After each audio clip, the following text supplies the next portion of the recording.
Welcome deer aspirant. দেখো আজকের যে ভিডিওটা সেটা বুঝেই নিয়েছো তোমরা থাম্বনেল দেখে, যে গ্রুপ সি এবং গ্রুপ ডি এর যে সিলেবাস, সেই সিলেবাস সম্বন্ধে কিন্তু আমি ডিসকাশন করব। আগে একটু কিছু কথা তোমাদের আমি বলি। দেখো তোমাদের কাছে একটা সুযোগ এসেছে যে গ্রুপ সি এবং গ্রুপ ডি তে অ্যাপ্রক্সিমেট 9,000 কাছাকাছি কিন্তু ভ্যাকেন্সি, যে ভ্যাকেন্সিতে তোমাদের কাছে কিন্তু একটা সুযোগ থাকবে, মানে পুরনো নতুন সবার কাছে একটা সুযোগ। যার মাধ্যমিক পাস করেছে, যে উচ্চ মাধ্যমিক পাস করেছে, সে কিন্তু এই এক্সামগুলো গ্রুপ সি গ্রুপ ডি তে কিন্তু বসতে পারবে। মানে যদি আমি দেখতে যাই যে ম্যাক্সিমাম সমস্ত যাদের এজটা বিলো 40 বা কিছু রিল্যাক্সেশন সেখানে থাকে, তাহলে 40 বছরের নিচে যারা ক্যান্ডিডেট আছো সবাই কিন্তু এই পরীক্ষায় বসতে পারবে গ্রুপ সি এবং গ্রুপ ডি। এবারে নিশ্চয়ই জানো যে 31শে ডিসেম্বরের মধ্যে কিন্তু নিয়োগ কমপ্লিট করতে হবে, মানে তোমার চাকরিটা কিন্তু এই বছরই তুমি কিন্তু জয়েন করতে পারবে। তাহলে তোমাকে যখন তুমি এই বছরের মধ্যেই তুমি চাকরিটা পাবে 31 ডিসেম্বরের মধ্যেই, সুতরাং তোমাকে কিন্তু সময়টা কিন্তু খুব কম, মানে তোমাকে সিলেবাস ওরিয়েন্টেড পড়াশোনা করতে হবে। পুরো চারদিকে সব বই ঘেটে নেব না, তাহলে কিন্তু তোমার অ্যাকচুয়াল পড়া হলো না। তোমাকে আলটিমেট যে সিলেবাস আছে সেই সিলেবাস ধরে যদি তুমি পড়াশোনা করো তবেই কিন্তু তোমার চাকরিটা হবে। চলো আজকে যেটা আলোচনা করব গ্রুপ সি এবং গ্রুপ ডি এর সিলেবাস।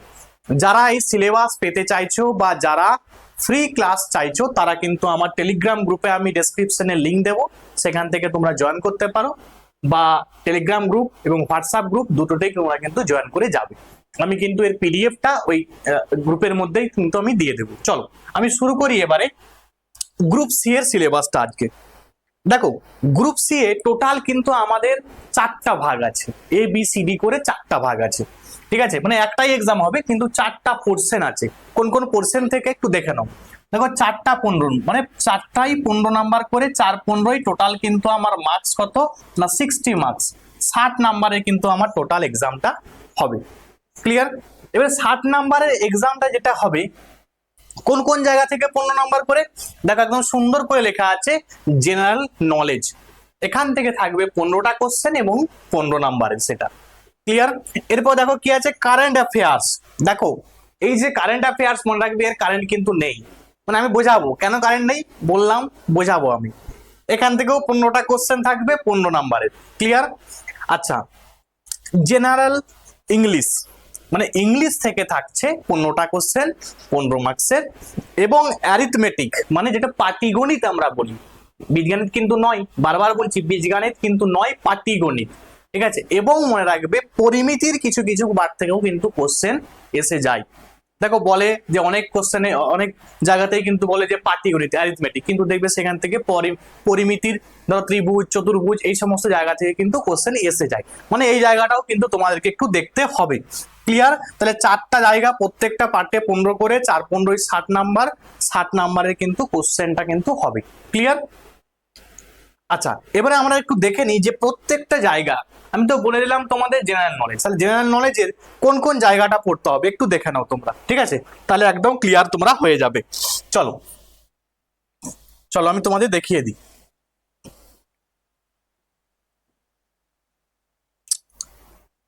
দেখো একদম পুরো ক্রিস্টাল অ্যান্ড ক্লিয়ার একদম কিন্তু হয়ে যাবে। দেখো জেনারেল নলেজ, জেনারেল নলেজের 15টা কোশ্চেন থাকবে। কোথায় কোথা থেকে থাকবে, কোন কোন জায়গা থেকে বলার কথা বলা হয়েছে, দেখো এই জায়গাগুলোর কথা কিন্তু বলা হয়েছে। কি না, knowledge of the environment and it's application to society. তাহলে দেখো মানে আলটিমেট তোমাকে পরিবেশ বিদ্যার কথা বলা হয়েছে এখানে। ক্লিয়ার? তাহলে আমি দেখলাম যে ইভিএস। এবারে দেখো ইভিএস বলতে কি কি হচ্ছে না, তোমার বলতে পারো পরিবেশের সঙ্গে যা যা আছে রিলেটেড। এবারে এই পরিবেশের মধ্যেও তোমার কিন্তু কিছু অ্যাপ্লিকেশন পড়ে যাচ্ছে। তোমার ধরো তোমার বায়োলজির কিছু পার্ট রয়ে যাচ্ছে, ঠিক আছে, একদম যেখানে কিন্তু সেটাও কিন্তু পরিবেশ ঢুকে যাচ্ছে। মানে তুমি ধরতে পারো যে ইভিএস এর মধ্যেও তোমার আছে কি সায়েন্সটা কিন্তু জুড়ে আছে, ঠিক আছে? সায়েন্সের কিছু কোশ্চেন এসে গেল। তাহলে সায়েন্সটা আমার যে 3টা সায়েন্স, কি কি না, ফিজিক্স কেমিস্ট্রি, ফিজিক্স কেমিস্ট্রি আর হচ্ছে বায়োলজি, বায়োলজি প্লাস হচ্ছে ইভিএস। এই টোটাল 4টা জায়গা থেকে কিন্তু কোশ্চেনটা হবে। এরপর দেখো কি বলছে না, বেসিক সায়েন্স, বললাম সায়েন্সের পার্টগুলো যেগুলো আছে, মৌলিক জ্ঞান যেটা সায়েন্সের গেছে। আচ্ছা, যে সমস্ত পরিবেশ সম্পর্কে যে সমস্ত সচেতনতা, আমি তোমাদের এগুলো করিয়ে দেবো, এই যে ক্লাসগুলো যতগুলো সম্ভব করিয়ে দেবো। তো তোমরা কিন্তু অবশ্যই আমার টেলিগ্রাম গ্রুপে কিন্তু যুক্ত হয়ে যাবে, ঠিক আছে, বা হোয়াটসঅ্যাপ গ্রুপে কিন্তু যুক্ত হয়ে যাবে। এবং দেখ কি আছে না, day to day general awareness, দৈনন্দিন যে সাধারণ জ্ঞান, এখান থেকেও কিন্তু কিছু প্রশ্ন কিন্তু পড়বি। ক্লিয়ার? মানে আলটিমেট এই যে জায়গা, জেনারেল নলেজ যখন বলে দেয় না, তখন তোমাকে মনে রাখবে কি আছে দেখার দরকার নেই, তুমি করবে কি স্ট্যাটিক জিকে তোমাকে পড়তে হবে, স্ট্যাটিক জিকে, ঠিক আছে, স্ট্যাটিক জিকে পড়তে হবে। তোমাকে হিস্ট্রি পড়তে হবে, হিস্ট্রি তোমাকে পড়তে হবে, জিওগ্রাফি তোমাকে পড়তে হবে, পলিটি তোমাকে পড়তে হবে, ইকোনমিক্স এগুলো কিন্তু তোমাকে পড়তে হবে। এবার তোমাদের মনে হতে পারে স্যার এখানে সায়েন্স বললেন, ঠিক আছে, সায়েন্সের পার্ট আছে, সায়েন্সের পার্ট আছে, কিন্তু হিস্ট্রি জিওগ্রাফি পলিটি তোমাকে এমন করে ঢুকিয়ে দেবে না, তুমি খুঁজে পাবে না, তুমি বলবে তার হ্যাঁ এটা আছে, তো তুমি লড়াই করতে যাবে না। তাহলে তোমাকে বলে রাখলাম যে তোমাকে স্ট্যাটিক জিকেটা ভালো করে করতে হবে, তার সঙ্গে হিস্ট্রি জিওগ্রাফি পলিটি ইকোনমিক্স এগুলো কিন্তু থাকবে। এবার কোথায় থাকবে একটু দেখিয়ে দিই তোমাদের, একদম ক্লিয়ার হয়ে যাও। দেখো এইখানে যে পরে দেখতে পাচ্ছ কারেন্ট অ্যাফেয়ার্স, তোমাদের একটু আগেই বললাম যে কারেন্ট অ্যাফেয়ার্সে কারেন্ট নেই, কেন কারেন্ট নেই কথাটা বললাম একটু বুঝো। কারণ দেখো এখানের মধ্যে আছে যে কারেন্ট অ্যাফেয়ার্স মানে কি, মানে ধরো 1 বছর আগে যেটা হয়েছে সেটাই আমার কারেন্ট অ্যাফেয়ার্স, তাই তো, 6 মাস 1 বছর এটার মধ্যে যেটা হচ্ছে সেগুলো আমার কারেন্ট অ্যাফেয়ার্স এর মধ্যে পড়ছে। ধরো সাপোজ তোমাকে বললো 2024 সালে যে T20 ওয়ার্ল্ড কাপ হলো সেটা কোথায় হয়েছিল, ঠিক আছে, কে ম্যান অফ দ্য ম্যাচ হয়েছে, কে জিতেছে, কে রানার্স হয়েছে, ঠিক আছে, কে উইনার হয়েছে, তো এই ব্যাপারগুলো কিন্তু প্রশ্ন আসে কারেন্ট অ্যাফেয়ার্সে। এটা স্পোর্টস এর দিক থেকে আমি বললাম, আরো অনেক ব্যাপার আছে সেখানে, কালচার আছে, সাহিত্য আছে, ভূগোল আছে, ইকোনমিক্স এর কিছু পার্ট আছে, তো এই ব্যাপারগুলো থেকে কিন্তু কারেন্ট অ্যাফেয়ার্সে কোশ্চেন আসে। তোমাকে বললো বাজেট পেশ হয়েছে, এই বাজেট সম্পর্কে কোশ্চেন আসতে পারে, তো এইগুলো কারেন্ট অ্যাফেয়ার্সে সাধারণত কোশ্চেন আসে। কিন্তু তুমি দেখবে কোশ্চেনটা খুলে যখন দেখবে যে 2016 সালে আমার কি হয়েছিল আমি দেখি, তখন দেখতে পাবে যে কারেন্ট অ্যাফেয়ার্সেই কারেন্ট নেই। কেন? কারণ বললাম কারেন্ট অ্যাফেয়ার্স কারেন্ট কোনো ঘটনা কিন্তু কম দিয়েছে আমি দেখলাম যে কিছু, কিন্তু অনেক কোশ্চেন আছে যেগুলো হিস্ট্রি, যেগুলো সায়েন্সের কোশ্চেন, এইরকম ধরনের কোশ্চেন কিন্তু দিয়েছে। ধরো প্রশ্ন দিয়েছে দেখলাম যে আনন্দমঠ উপন্যাসটি কার লেখা, আমি তো অবাক যে কারেন্ট অ্যাফেয়ার্স এর টপিকে বলছে, সেখানে ঢুকিয়েছে হিস্ট্রির পার্ট, ঠিক আছে, আবার দেখলাম সেখানে আলোক তত্ত্বটা কার, মানে এখানেও দেখো ঢুকছে সায়েন্স ঢুকাচ্ছে, বোঝা গেল। মানে আমি তোমাকে যেটা প্রথমেই বললাম যে হিস্ট্রি জিওগ্রাফি পলিটি ইকোনমিক্স সব পড়ার দরকার নেই, সিলেক্টিভ ওয়েতে পড়তে হবে। কিছু জায়গা যেটা আমার পরিবেশের সঙ্গে রিলেট আছে সেই জায়গাগুলো আমাকে পড়তে হবে, ঠিক আছে। তাহলে হিস্ট্রি জিওগ্রাফি পলিটি ইকোনমিক্স এবং হচ্ছে সায়েন্সের যতগুলো পার্ট আছে সেগুলো সবগুলো পড়বে, ঠিক আছে। এবং স্ট্যাটিক জিকে যেটা আছে, স্ট্যাটিক জিকে তার সঙ্গে তোমাকে পড়তে হবে কারেন্ট অ্যাফেয়ার্সের কিছু টপিক, যেগুলো হট টপিক সেগুলো তোমাকে পড়তে হবে। ক্লিয়ার? চলো এরপর আমরা দেখে নিই ইংলিশে কি কি আছে। ইংলিশের সিলেবাস দেখো লেখা যাই থাক, আমরা কিন্তু একটা ওভারঅল সিলেবাস জানি। সেখানে কি থাকে না, ভোকাবুলারি পার্ট থাকে, ঠিক আছে, যেটা শব্দ ভান্ডার বলে, তারপরে গ্রামার থাকে, গ্রামারের মধ্যে কি থাকে, গ্রামারের মধ্যে সব কিছু বাকি নেই, ঠিক আছে। তোমার ধরো গ্রুপ সি গ্রুপ ডি, এটা গ্রুপ সির কোশ্চেন, যদিও সিলেবাসটা আলোচনা করছি গ্রুপ সি, তো গ্রুপ সিতে তোমাকে কোশ্চেন দিতেই পারে, এমন বেসিক কোশ্চেন দিতে পারে, ঠিক আছে, যে পার্সেন্ট চেঞ্জ হলো, ঠিক আছে, নাম্বার চেঞ্জ হলো, এই ধরনের কোশ্চেনও কিন্তু আসতে পারে। ক্লিয়ার? তাহলে আমার কিন্তু তার সঙ্গে যেগুলো সাধারণত কম্পিটিটিভ ফিল্ডে আসে, কম্পিটিটিভ ফিল্ডে কোনগুলো আসে তোমরা নিশ্চয়ই জানো না, ভয়েস চেঞ্জ আসে, ন্যারেশন চেঞ্জ আছে, আচ্ছা ধরো তোমার নাউন মানে যত পার্টস অফ স্পিচ যেগুলো আছে, নাউন প্রোনাউন ভার্ব অ্যাডজেক্টিভ ওগুলো যা যা আছে সেগুলো তো তোমাকে পড়তে হবেই হবে, ঠিক আছে। তাহলে আমার পার্টস অফ স্পিচ, ঠিক আছে, পার্টস অফ স্পিচ, তার সঙ্গে দেখবে মোডাল ভার্ব বলে একটা আছে, মোডাল ভার্ব, ঠিক আছে, মোডাল ভার্ব তোমাকে পড়তে হতে পারে, ঠিক আছে, পড়তে হবেই, পড়তে হতে পারে না, পড়তে হবেই তোমাকে। আচ্ছা তার সঙ্গে আরো যে সমস্ত কিছু কিছু পার্ট আছে, ঠিক আছে, যেটা গ্রামারের মধ্যে পড়ছে সেগুলো তোমাকে পড়ে যেতে হবে। এবং পার্টস অফ স্পিচের নাউন প্রোনাউন এই জায়গাগুলো থেকে কিন্তু ভালো প্রশ্ন হয়, এই জায়গাগুলো তোমাকে ভালো করে দেখে যেতে হবে। আচ্ছা দেখো সেন্টেন্স স্ট্রাকচার মানে বাক্য গঠন, ঠিক আছে, এবং সেন্টেন্সের বিভিন্ন যে ভাগগুলো আছে, ঠিক আছে, সেন্টেন্সের পরিবর্তন যেগুলো আছে সেগুলো তোমাকে কিন্তু দেখে যেতে হবে। ক্লিয়ার?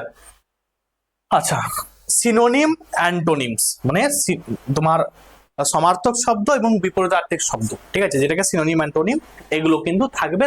আর ভোকাবুলারির মধ্যে কি কি থাকতে পারে? ভোকাবুলারির মধ্যে থাকতে পারে ওয়ান ওয়ার্ড, ইডিএম, তোমার তোমার দেখো ভোকাবুলারির কিন্তু একটা সমুদ্র, সেটা তোমাকে অনেক কিছু পড়তে হবে, ঠিক আছে, ওয়ান ওয়ার্ড, ইডিএম, ঠিক আছে, প্রিপোজিশন, এগুলো সব তোমাকে কিন্তু গ্রামারের মধ্যে পড়ে যাচ্ছে, প্রিপোজিশন বা আরো কিছু থাকতে পারে, সেগুলো কিন্তু তোমাকে দেখে যেতে হবে। এটা গেল আমার কি না ইংলিশের কি কি জায়গা পড়তে হবে, ক্লিয়ার? আচ্ছা, এবারে আমরা একটু দেখে নিই যে ম্যাথমেটিক্স এর কোন কোন জায়গা পড়তে হবে। ম্যাথমেটিক্স এ একদম সুন্দর করে সিলেবাসটা লেখা আছে, দেখো কি লেখা আছে না basic numerical and arithmetic skill, মানে মৌলিক সংখ্যাজ্ঞান এবং হচ্ছে গণিত দক্ষতা। তার সঙ্গে কি আছে? নাম্বার সিস্টেম আছে, সিম্পলিফিকেশন আছে মানে সরলীকরণ, ডেসিমেল, ঠিক আছে, মানে 10 ডেসিমেল এর রিকারিং ডেসিমেল, ফ্র্যাকশন ভগ্নাংশ, এভারেজ আছে, ঠিক আছে, পার্সেন্টেজ আছে, ডিসকাউন্ট আছে, টাইম অ্যান্ড ওয়ার্ক। হ্যাঁ, এবং দেখো আমি সিলেবাসটা তোমাদের দিয়ে দেবো, তোমরা অবশ্যই কিন্তু এটা ডাউনলোড করে কাছে রাখবে, তাহলে কিন্তু তোমরা এক্সাম হলে তোমাদের কিন্তু সুবিধা হবে, ঠিক আছে। কারণ তুমি সিলেবাসটাই জানলে না, ঠিক আছে, তুমি পড়ে যাচ্ছ সব যা আছে সব পড়ে যাচ্ছে, না হবে না, সব পড়ার প্রয়োজন নেই, সব পড়ারও দরকার নেই, ঠিক আছে। যেগুলো সিলেক্টিভ আছে আমার সিলেবাসের মধ্যে সবগুলো তোমাদের আমি দেখিয়ে দিলাম। সিম্পলিফিকেশন আছে, এইচসিএফ এলসিএম আছে, রেশিও প্রপোর্শন আছে, প্রফিট লস আছে, সিম্পল ইন্টারেস্ট আছে, কম্পাউন্ড ইন্টারেস্ট কিন্তু এখানে লেখা নেই, ঠিক আছে, মানে কম্পাউন্ড ইন্টারেস্ট তোমাকে যেহেতু মাধ্যমিক পর্যন্ত দেখে নেবে, ঠিক আছে, নেই ঠিক আছে কিন্তু দেখে নেবে। ডিভিজিবিলিটি আছে, পার্টনারশিপ আছে, তাহলে এইগুলো কিন্তু অ্যারিথমেটিক মানে আলটিমেট অ্যারিথমেটিকের মধ্যে যা আছে সব কিন্তু দেখে যাবে। দেখো এখানে যেটা লেখা নেই দেখলাম ক্লক লেখা নেই, ক্লক তোমাকে দেখে যেতে হবে, বলে রাখলাম ক্লকটা খুব ইম্পর্টেন্ট, ক্লকটা দেখে যেতে হবে, ক্লিয়ার? চলো তাহলে আমি দেখে নিলাম গ্রুপ সি এর আমার যে সিলেবাসটা আছে সেই সিলেবাসটা কিন্তু আমি দেখে নিলাম। এবারে আমি তোমাদের দেখাবো গ্রুপ ডি সিলেবাস। চলো গ্রুপ ডি এর সিলেবাসটা একটু দেখে নাও, গ্রুপ ডি। আচ্ছা গ্রুপ ডিটা একটু তোমরা দেখে নাও। দেখো গ্রুপ ডি তে যেমন আমরা দেখলাম গ্রুপ সি তে টোটাল 4টা জায়গা আছে, সেখান থেকে প্রত্যেকটাতে 15 করে, এখানে কিন্তু 3টা জায়গা আছে প্রত্যেকটাতে 15 নাম্বার করে, মানে 3 15-তে 15 ইন্টু 3, ঠিক আছে, 3 15-তে টোটাল কিন্তু 45 নাম্বারের কিন্তু পরীক্ষা, 45 নাম্বারের পরীক্ষা। কি কি আছে দেখো একদম সুন্দর করে লেখা আছে যে জেনারেল নলেজ, এখান থেকে 15টা কোশ্চেন হবে, 15 নাম্বারে কিন্তু পরীক্ষা হবে। কারেন্ট অ্যাফেয়ার্স আছে, কারেন্ট অ্যাফেয়ার্স এর বললাম ওই একই জিনিস, আমি আর এই সেম সিলেবাস কিন্তু আলোচনা করব না, কারণ এই দুটো টপিক যেমন আমার গ্রুপ সি তেও আছে গ্রুপ ডি তেও আছে, মানে সেম টপিক, আলাদা কিছু নেই কিন্তু, ঠিক আছে, এখানে কিন্তু আর কোনো ম্যাজিক নেই। আর কি আছে? অ্যারিথমেটিক, অ্যারিথমেটিক থেকেও কিন্তু 15 নাম্বার, টোটাল কিন্তু 45 নাম্বারের কিন্তু পরীক্ষা হতে চলেছে, ক্লিয়ার? এই গেল সিলেবাস গ্রুপ সি এবং গ্রুপ ডি এর সিলেবাস। গ্রুপ ডি যেটা বললাম যে গ্রুপ ডি তে টোটাল কিন্তু 45 নাম্বারের হয় এবং 5 নাম্বারের কিন্তু তোমার ইন্টারভিউ হয়, টোটাল কিন্তু 50 নাম্বারের উপরে কাট অফ কিন্তু নির্ণয় হবে। এবং তোমরা জানো গ্রুপ সি এ কিন্তু একটু দেখিয়ে দিই তোমাদের, হ্যাঁ, group C and group D. দেখো গ্রুপ সি এর মধ্যে টোটাল কিন্তু 100 মার্কসের উপরে কিন্তু মেরিট লিস্টটা তৈরি হয়, 100 নাম্বারের উপরে মেরিট লিস্ট তৈরি হবে। আর গ্রুপ ডি তে 50 নাম্বারের উপরে মেরিট লিস্ট তৈরি হবে। 50 নাম্বারের মধ্যে কি 45 নাম্বার পরীক্ষা আর 5 নাম্বার থাকবে কি না পার্সোনালিটি টেস্ট বা ইন্টারভিউ, যেটাকে আমরা বলি ইন্টারভিউ বা পার্সোনালিটি টেস্ট একই জিনিস কিন্তু, হ্যাঁ।